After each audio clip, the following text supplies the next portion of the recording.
Hello everyone, welcome to learner B extra. I am Shivani Chauhan. इस video में हम लोग देखेंगे क्लास 7th साइंस की बुक का chapter 6 physical and chemical changes.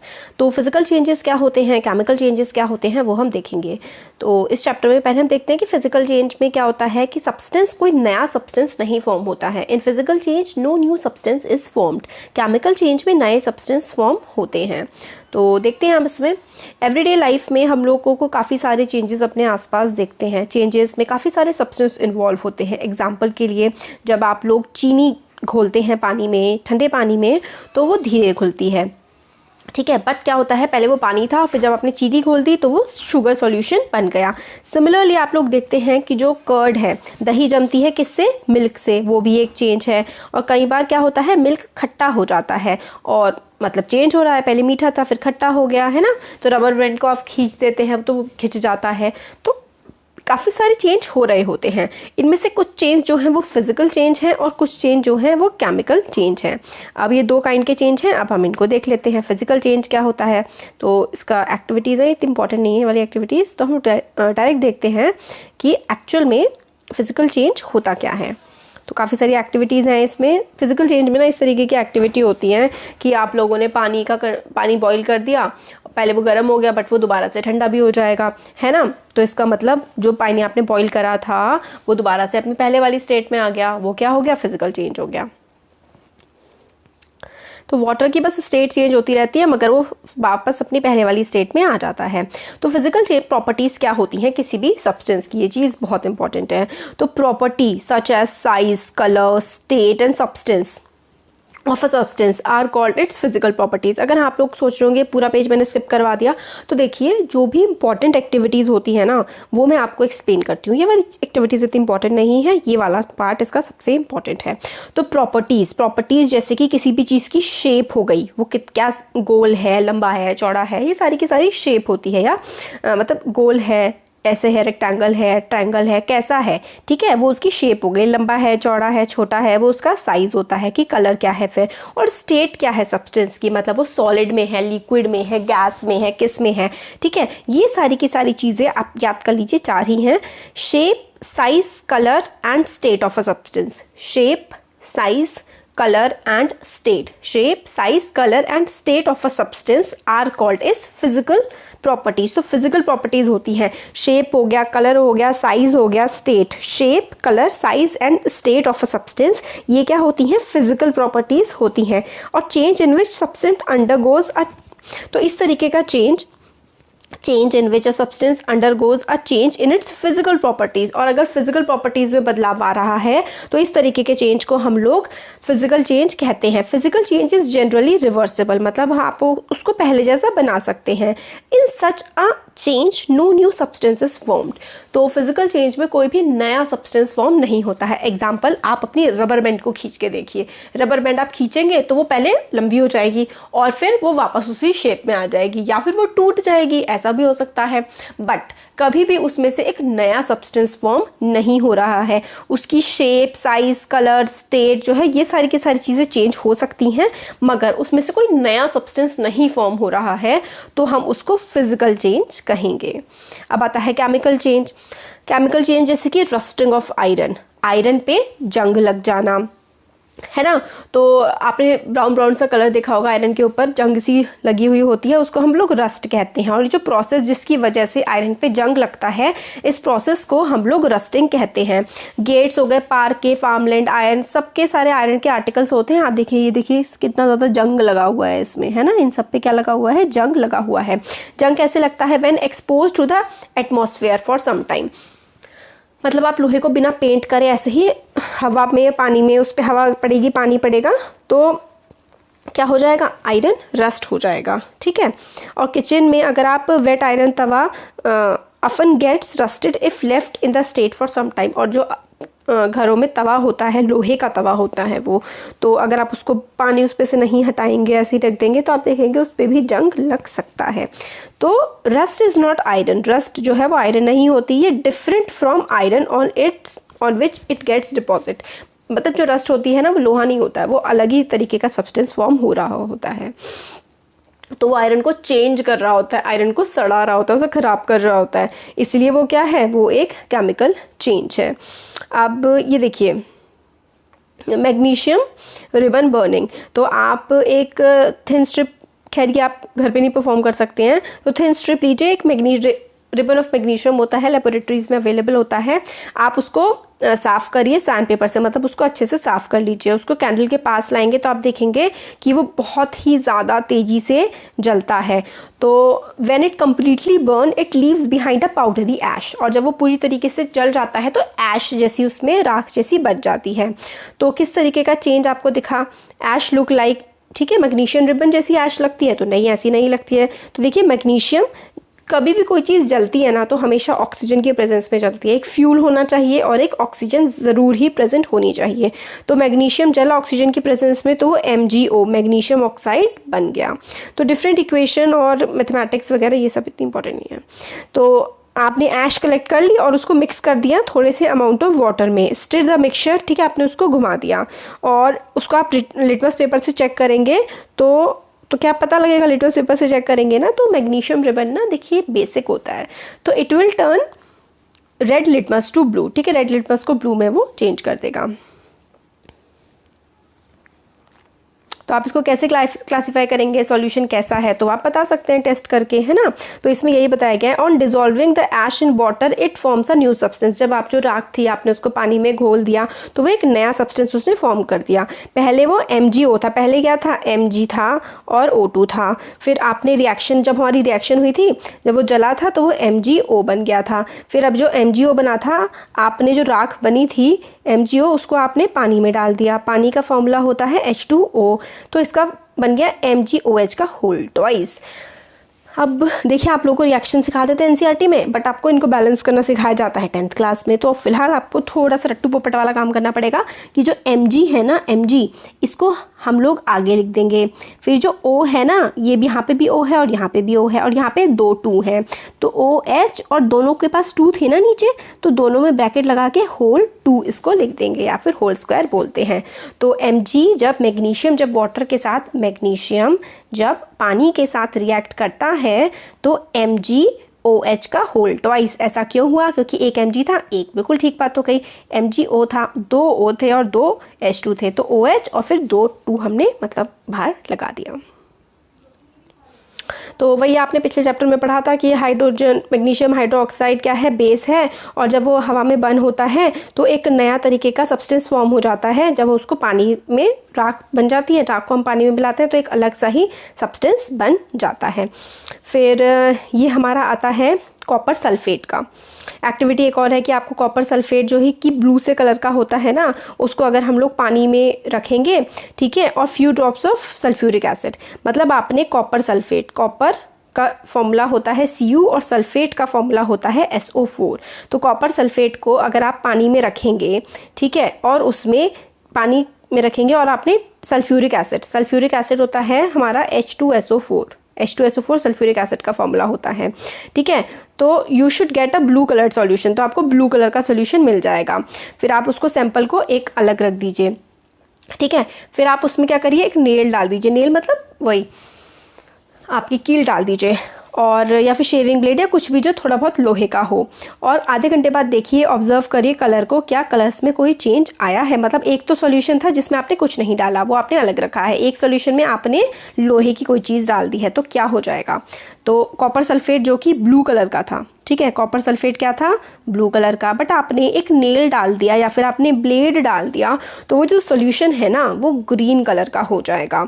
तो क्यों, क्योंकि कॉपर सल्फेट जो है ना उसकी आयरन के साथ रिएक्शन हो गई है, आयरन के साथ रिएक्शन हो गई है। पर से ये वाली चीज़ आप आगे पढ़ेंगे, 10th में जाएंगे तो आपको पता लगेगा कि आयरन कॉपर सल्फेट से ज़्यादा रिएक्टिव होता है, इसलिए वो कॉपर सल्फेट को दफ़ा करके भगा देता है और खुद जुड़ जाता है SO4 के साथ, तो FeSO4 बन जाता है और जिसका कलर ग्रीन होता है। फिलहाल आप ये समझ लीजिए कि जो कॉपर सल्फेट सॉल्यूशन है वो ब्लू कलर का होता है, बट अगर उसमें आप कोई लोहे की चीज़ डाल देंगे तो वो ग्रीन कलर का हो जाता है, क्योंकि क्या होता है उसमें केमिकल रिएक्शन हो रहा होता है। तो कॉपर सल्फेट सॉल्यूशन जो कि ब्लू कलर का होता है और आयरन सल्फेट जो कि ग्रीन कलर का होता है, कॉपर नीचे की तरफ जम जाती है।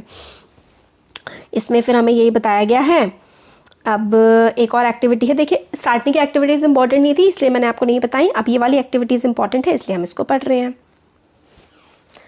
तो देखिए इस एक्टिविटी में हम लोग क्या लेते हैं, टीस्पून ऑफ विनेगर, हमने सिरका लिया, ठीक है, टेस्ट ट्यूब में हमने एक सिरका ले लिया है, विनेगर ले लिया है, और हमने उसमें बेकिंग सोडा डाला। बेकिंग सोडा क्या होता है, बेकिंग सोडा इज बेस, ठीक है। आपने विनेगर लिया है और उसमें आपने बेस डाल दिया है, फिर आपने उसको हिलाया, हिजिंग, ठीक है। तो आप देखेंगे जैसे ही आप लोग विनेगर था और अगर आप उसमें बेकिंग सोडा डाल देंगे तो ना ऐसे ऐसे झाग झाग जैसे उठ के आने लगेंगे। जैसे कि अगर आपने इनो देखा होगा तो इनो भी ना वो बेकिंग सोडा ही होता है, उसमें बेकिंग सोडा होता है और उसमें हल्का एसिड और हल्का बेस होता है, तो एकदम से ऊपर वो जैसे बुलबुले टाइप के बन के आ जाता है। आप घर में एक एक्सपेरिमेंट कर सकते हैं, आप नींबू लीजिए और बेकिंग सोडा, काफ़ी जो खाने का सोडा बोलते हैं जिसे छोलों वगैरह में पड़ता है, वो अगर घर में होगा तो थोड़ा सा आधा ग्लास पानी लीजिए, उसमें आधा चम्मच बेकिंग सोडा डालिए और थोड़ा सा नींबू डालिए, तो एकदम से बुलबुले से उठ के आएंगे उस पानी में। आप घर में भी कर सकते हैं। तो ये जो है ये लाइम वाटर बन गया है, तो इसकी रिएक्शन वगैरह क्या होती है, तो देखिए विनेगर जो है हमने पहले पढ़ा था कि वो एसिटिक एसिड होता है, और उसमें एसिटिक एसिड में पिछले चैप्टर में हमने पढ़ा था, एसिटिक एसिड में जब हम लोग बेकिंग सोडा डालते हैं तो सोडियम हाइड्रोजन कार्बोनेट बन जाता है और कार्बन डाइऑक्साइड रिलीज होती है, और काफ़ी कुछ अलग सब्सटेंस भी होते हैं। अब रिएक्ट ये जो ऊपर की तरफ रिलीज हो रहा है ना, यही कार्बन डाइऑक्साइड की वजह से होता है, ठीक है। तो विनेगर में आपने बेकिंग सोडा डाला तो आपका सोडियम हाइड्रोजन कार्बोनेट बन जाता है। और देखिए आपने विनेगर था, विनेगर में बेकिंग सोडा डाला तो बबुले बबुले टाइप के निकले, और फिर ये कार्बन डाइऑक्साइड होती है और ये लाइम वाटर बन जाता है, गैस पास होती है, तो कार्बन डाइऑक्साइड रिलीज होती है। जब आप लोग विनेगर में बेकिंग सोडा डालते हैं तो कार्बन डाइऑक्साइड निकलती है, लाइम वाटर बन जाता है, CaOH का होल ट्वाइस बन जाता है, ठीक है। फिर उसके बाद कैल्शियम कार्बोनेट भी बन सकता है। तो when carbon dioxide is pass through lime water होता है, जैसे ये जो कार्बन डाइऑक्साइड रिलीज हुई थी आपने इसे लाइम वाटर से, CaOH whole twice lime water होता है उससे पास करवाएंगे तो कैल्शियम कार्बोनेट बन जाएगा। ये थोड़ी सी ना टफ चीज़ है, पता है क्यों टफ है, क्योंकि आपके लिए अभी आपको इन्हें याद करना पड़ेगा। जब आप 9th में आएंगे 10th में आएंगे ना तो आपको लॉजिक समझ आएगा इन चीज़ों का कि अच्छा ये रिएक्शन इसलिए हुई है, इसका केमिकल फॉर्मूला ये होता है। हर चीज़ का एक अपना केमिकल फॉर्मूला होता है, जैसे कि जो ये हमारी ऑक्सीजन है, ऑक्सीजन का फॉर्मूला होता है O2, कार्बन डाइऑक्साइड का फॉर्मूला होता है CO2, और जो पानी होता है उसका फॉर्मूला होता है H2O, है ना। इस तरीके से हर चीज़ का केमिकल फॉर्मूला होता है। तो कार्बन डाइऑक्साइड का CO2 होता है और जो लाइम वाटर होता है उसका CaOH का होल ट्वाइस होता है, और जब कार्बन डाइऑक्साइड CaOH के होल ट्वाइस से रिएक्ट करते हैं तो CaCO3 बन जाता है और वाटर रिलीज हो जाता है। तो जब कार्बन डाइऑक्साइड पास की जाती है लाइम वाटर से तो कैल्शियम कार्बोनेट बनता है और वो मिल्की सा दूध जैसा हो जाता है और turn lime water into milky सा हो जाता है। और ये हम लोगों को आगे कार्बन डाइऑक्साइड की रिएक्शन वगैरह चैप्टर 10 में देखेंगे। तो ये जो एक्टिविटीज़ थी इसमें आपने जितने भी चेंजेस देखे ना, हमने 3 एक्टिविटीज़ देखी कि मैग्नीशियम का रिबन बर्न हो रहा है, वो राख बन जा रहा है, और कॉपर सल्फेट के साथ रिएक्शन हो रहा है आयरन का तो वो ग्रीन कलर का हो जा रहा है। फिर हमने अभी लाइम सोडा वाला देखा। तो इन सब से हमें पता लगता है कि हमारा जो चेंज था ना वो मतलब चीज़ एकदम पूरी कंप्लीटली बदल चुकी है, अब वो पहले जैसी नहीं हो सकती। तो चेंज इन विच वन और more new substances are formed is called chemical change. तो नया सब्सटेंस फॉर्म हो गया ना, पहले क्या था, पहले वो ब्लू कलर का था और अब वो तो बिल्कुल ग्रीन कलर का हो गया है, तो बिल्कुल चेंज हो गया है जिसमें एक नया सब्सटेंस फॉर्म हो गया है। A change in which one और मोर न्यू सब्सटेंस, चेंज बदलाव इसमें एक या एक से ज़्यादा नया सब्सटेंस बन जाता है, उसको हम लोग केमिकल चेंज कहते हैं। Chemical change is also called chemical reaction. Chemical change को हम लोग केमिकल रिएक्शन भी बोलते हैं। Chemical change are very important in our lives. Chemical change हमारी ज़िंदगी में बहुत इंपॉर्टेंट होता है। सारे के सारे जो नए सब्सटेंस फॉर्म होते हैं वो केमिकल चेंजेस की वजह से होते हैं। हमारा जो खाना पचता है ना, डाइजेशन भी एक केमिकल चेंज है। जो डाइजेशन हो गया हमारी बॉडी में, और फ्रूट्स जो पकते हैं, ग्रेप्स का जो फर्मेंटेशन जिससे अल्कोहल बनाई जाती है, ये सारा का सारा केमिकल चेंजेस ही होते हैं। बहुत सारे केमिकल चेंज होते हैं। और मेडिकल जो मेडिसिन बनाई जाती है, medicine is the end product of chain of a chemical reaction, ठीक है। बहुत सारी जो मेडिसिन हैं, प्लास्टिक, डिटर्जेंट, आपके जो कॉस्मेटिक्स के प्रोडक्ट्स हैं, खाने के कितने सारे प्रोडक्ट्स, सारे के सारे केमिकल। आपका खाना पक रहा है ना, वो भी एक केमिकल चेंज हो रहा है। हर चीज़ में केमिस्ट्री है, तो केमिकल चेंज हो रहा है हर चीज़ में। तो हर चीज़, जो भी चीज़ हो रही है ना वर्ल्ड में, कुछ भी, या तो फिजिकल चेंज है या तो केमिकल चेंज हो रहा है उसमें। तो हम लोगों को पता लगा है, in addition new products of the following may company a chemical change, heat, light और any other radiation may be given off और एब्जॉर्ब्ड। रेडिएशन हम लोग लेते हैं, या तो उसको लेते हैं या फिर बाकी उसको भेज देते हैं। साउंड प्रोड्यूस हो सकती है, जब मतलब केमिकल रिएक्शन हो रहा है वो हीट रिलीज़ कर सकता है, कोई साउंड फटने जैसी साउंड आ सकती है। और अ चेंज इन स्मेल, उसकी जो है स्मेल बदल सकती है उस चीज़ की, उसका कलर बदल सकता है, गैस रिलीज़ हो सकती है। तो जब भी केमिकल चेंज हो रहा होगा ना, तो इन सब चीज़ों में से कुछ भी हो सकता है केमिकल चेंज के टाइम पे। तो you saw that burning of magnesium ribbon, magnesium ribbon की बर्निंग आपको याद कर लेने हैं 3-4 केमिकल चेंज के एग्जाम्पल। एक तो डाइजेशन हो गया सिंपल सा, राइपनिंग ऑफ फ्रूट्स का पकना, और ये मैग्नीशियम रिबन का जलना, कोल लकड़ी का जलना, वुड का जलना, ये सारे के सारे केमिकल चेंज हैं। ठीक है, बर्निंग जो है जिसमें हीट निकल रही है वो भी एक केमिकल चेंज है। अब एक्सप्लोजन ऑफ फायरवर्क, मतलब जो पटाखे फोड़ते हैं ना, वो भी केमिकल चेंज ही है। और जो क्या क्या हीट निकलती है, लाइट निकलती है, कई बार गैसेस निकलती हैं जो पोल्यूशन फैला देती हैं फायरवर्क से। ठीक है, अब वही है कि फूड जो है, जो सड़ जाता है खाना, वो भी केमिकल चेंज की वजह से ही सड़ता है। आपने कई बार एप्पल जो है ब्राउन सा कलर एक्वायर कर लेता है अगर आप उसे काट के रख देते हैं, और आपने कलर चेंज देखा। Cut a fresh slice of apple and keep it away for some time, तो आप लोग देखेंगे ब्रिंजल, पोटैटो, ये सारे की सारी चीज़ें क्या होने लगती हैं, काली पड़ने लगती हैं। तो काली पड़ने लगती है, इसका मतलब इनमें केमिकल चेंज हो रहा होता है। चैप्टर 5 में हम लोगों ने न्यूट्रलाइज्ड एंड एसिड बेस पढ़ा था। और क्या न्यूट्रलाइजेशन रिएक्शन भी एक केमिकल चेंज है? यस, केमिकल चेंज है, क्योंकि उसमें नया सब्सटेंस फॉर्म हो रहा है। पहले वो एसिड था, न्यूट्रलाइज होकर के वो न्यूट्रल हो गया, ना एसिड रहा ना बेस रहा, है ना। तो न्यूट्रलाइजेशन रिएक्शन भी केमिकल रिएक्शन है। फिर ये भी बहुत इंपॉर्टेंट है, ये वाली जो चीज़ है ना, प्रोटेक्टिव शील्ड। आपने ओजोन लेयर के बारे में सुना होगा, जो कि हमारे एटमॉस्फेयर की ऊपर की लेयर है, वो हम लोगों को हार्मफुल अल्ट्रा वायलेट रेडिएशन से बचाती है। तो हम लोगों को ओजोन किससे बचाती है? ओजोन हमें अल्ट्रा वायलेट जो रेडिएशन होती है ना, जो हमारी बॉडी के लिए काफ़ी हार्मफुल होती है, उससे हमें बचाती है। ओजोन क्या करती है, इस रेडिएशन को एब्जॉर्ब कर लेती है और ब्रेक्स डाउन द ऑक्सीजन। अगर देखिए ओजोन हमारे धरती पर हो, अर्थ के सरफेस पर, तो नुकसान देती है, बट ओजोन लेयर हमें अल्ट्रावायलेट रेडिएशन से बचाती है। ओजोन जो है ना, वो ऑक्सीजन से डिफरेंट है। ऑक्सीजन होता है O2 और ओजोन होता है O3। जब 2 O2 और 1 O मिलता है तो O3 बन जाता है। अल्ट्रावायलेट रेडिएशन अगर ओजोन एब्जॉर्ब नहीं करता और ये अर्थ के सरफेस पे पहुंच जाती, तो इसकी वजह से हमें बहुत ही ज़्यादा बीमारियाँ, कैंसर जैसी बीमारियाँ हो सकती थी।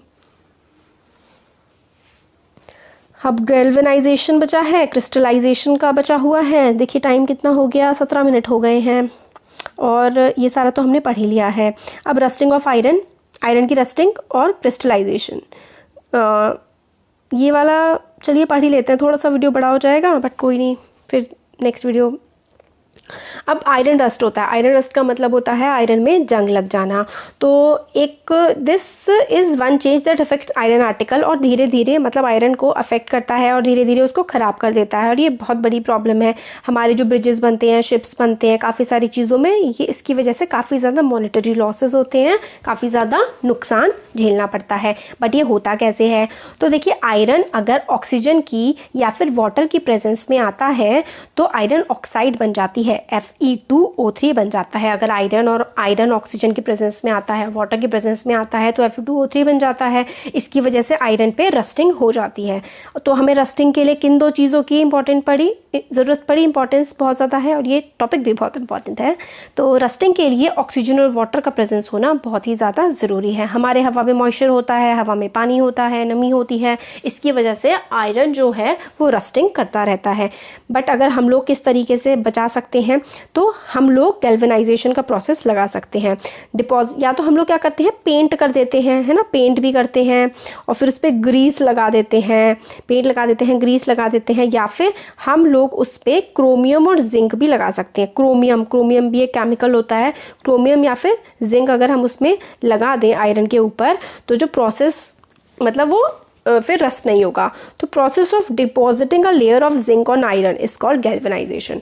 तो जो प्रोसेस होता है ना डिपॉजिट करने का जिंक मतलब जैसे कि आयरन है, आयरन के ऊपर आप पूरे आपने जिंक की लेयर लगा दी, तो आपने आयरन के ऊपर जिंक की लेयर लगा दी, तो इसको हम गैल्वेनाइजेशन बोलते हैं। आयरन के पाइप जो घर वगैरह में होते हैं हम उसको गैल्वेनाइज कर देते हैं ताकि वो रस्ट ना करें। शिप्स हो गए, ये बहुत ज़्यादा पानी के अंदर रहते हैं, तो चाहे आप कुछ भी कर लें इन पर काफ़ी ज़्यादा इफेक्ट पड़ता है, बट स्टिल गैल्वेनाइजेशन करने के बाद इसका मतलब जो है इफ़ेक्ट धीरे कम हो जाता है, मतलब कम धीरे धीरे रस्टिंग होती है। और सॉल्ट वाटर जो है वो रस्ट के फॉर्मेशन, सॉल्ट वाटर है मतलब नॉर्मल वाटर है ना, तो उसमें रस्टिंग इतनी जल्दी नहीं होगी। अगर सॉल्ट वाटर है, पानी में नमक भी घुला हुआ है, तो उससे क्या होता है, वो रस्टिंग का जो प्रोसेस होता है ना वो बहुत ही ज़्यादा तेज़ हो जाता है, और इस रस्टिंग की वजह से हम लोग काफ़ी ज़्यादा सफ़र करते हैं, मतलब काफ़ी ज़्यादा हमें दिक्कत का सामना करना पड़ता है। इसलिए आई है स्टेनलेस स्टील। स्टेनलेस स्टील को जब हम लोग आयरन के साथ मिक्स कर देते हैं, मतलब कैसे बनती है स्टेनलेस स्टील, लोहा लेते हैं, आयरन लेते हैं, उसके साथ हम लोग कार्बन और कुछ मेटल्स जैसे कि क्रोमियम, निकल, मैंगनीज इसको इस्तेमाल करते हैं, तो वो स्टेनलेस स्टील बन जाती है। वेरी वेरी वेरी इंपॉर्टेंट, अच्छे से आप नोट कर लीजिए, मार्क कर दीजिए, बुक में लिख लीजिए कहीं पर कि स्टेनलेस स्टील कैसे बनती है। स्टेनलेस स्टील के लिए हम लोग आयरन चाहिए, हमें लोहा चाहिए, कार्बन चाहिए और मेटल्स जैसे कि क्रोमियम, निकल और मैंगनीज। क्रोमियम, निकल, मैंगनीज चाहिए। अगर हम लोग ऐसा कर देते हैं, आयरन के ऊपर क्रोमियम, निकल, मैंगनीज और कार्बन लगा देते हैं, तो वो रस्ट नहीं होता है। अब आगे आता है क्रिस्टलाइजेशन। क्लास 6 में भी हम लोगों ने पढ़ा था कि किस तरीके से जब पानी भाप बन के उठ जाता है, समुद्र का पानी, तो उसके नीचे क्रिस्टल्स बच जाते हैं सॉल्ट के, है ना। तो अगर और क्रिस्टल्स जो होते हैं ना वो बहुत ही ज़्यादा प्योर होते हैं, बिल्कुल साफ़ होते हैं। और large crystal of pure substance can be obtained from their solution, मतलब उनके सॉल्यूशंस में से ना, जैसे किसी भी चीज़ का सॉल्यूशन है उसमें से क्रिस्टल्स, सॉल्यूशन में से हम लोग क्रिस्टल निकाल सकते हैं, तो उस प्रोसेस को हम लोग क्रिस्टलाइजेशन कहते हैं। और ये एक फिजिकल चेंज है, very very very important. Galvanization is a chemical change, ठीक है। गैल्वेनाइजेशन तो केमिकल चेंज है, but crystallization is a physical change, याद रखिएगा।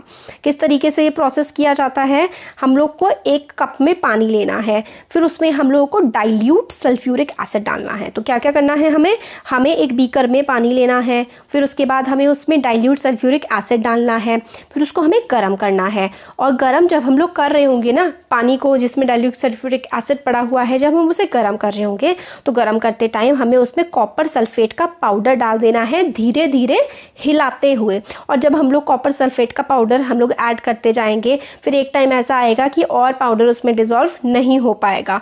ऐसा होगा तो हमें उस सॉल्यूशन को फिल्टर कर लेना है और फिर उसके बाद उसको ठंडा कर देना है। फिर जब हम उसको ठंडा करेंगे तो हम देखेंगे कि हमें कॉपर सल्फेट के क्रिस्टल्स मिल गए हैं। कॉपर सल्फेट के क्रिस्टल काफ़ी सुंदर लगते हैं, ब्लू ब्लू से कलर के ये होते हैं। तो ये क्रिस्टलाइजेशन का प्रोसेस है और ये एक फिजिकल चेंज है। फिजिकल चेंज का मतलब होता है क्रिस्टल, आपने क्रिस्टल बना लिए, आप क्रिस्टल से दोबारा से कॉपर सल्फेट सॉल्यूशन बना सकते हैं। और जो क्रिस्टल होते हैं ना किसी भी चीज़ के, वो बहुत ही ज़्यादा प्योर होते हैं, ठीक है। तो आपने क्या करा था, इसमें आपने पानी लिया था H2SO4, ठीक है, H2SO4 डाला था, सल्फ्यूरिक एसिड आपने डाला था, फिर उसके बाद आप उसको हिला रहे थे गर्म करते हुए, फिर गर्म जब हो गया फिर आपने उसमें कॉपर सल्फेट डाला। कॉपर सल्फेट से ब्लू कलर आ जाता है, ब्लू से कलर का हो गया, फिर आप उसमें धीरे धीरे कॉपर सल्फेट डालते रहे, हिलाते हिलाते, जब तक ऐसी कंडीशन नहीं आ गई कि वो घुल ही नहीं रहा है। फिर जब ऐसा हो जाएगा आपको उसको छोड़ देना है, ठंडा कर देना है, बस ऐसे ही छोड़ दीजिए आप। मतलब ऐसा हो गया, फिर आपने उसको ठंडा करने के बाद आपने उसे फ़िल्टर कर लिया। फ़िल्टर पेपर पे आप उसे ऐसे छोड़ देंगे, तो ऐसे छोड़ देंगे तो आप देखेंगे कि उसमें क्रिस्टल्स बन गए हैं। तो या फिर ठंडा करने से पहले भी आप सॉल्यूशन को फ़िल्टर कर सकते हैं, फिर आप उसको ऐसे ही छोड़ देंगे, जो आपने फ़िल्टर किया है ना, तो उसमें आपको क्रिस्टल्स मिल जाएंगे। तो ये चैप्टर हमारा कंप्लीट हो गया है। कैसा लगा वीडियो ज़रूर बताइए, अच्छा लगा तो लाइक करिए, चैनल को सब्सक्राइब करिए, अपने फ्रेंड्स के साथ शेयर करिए। Thank you.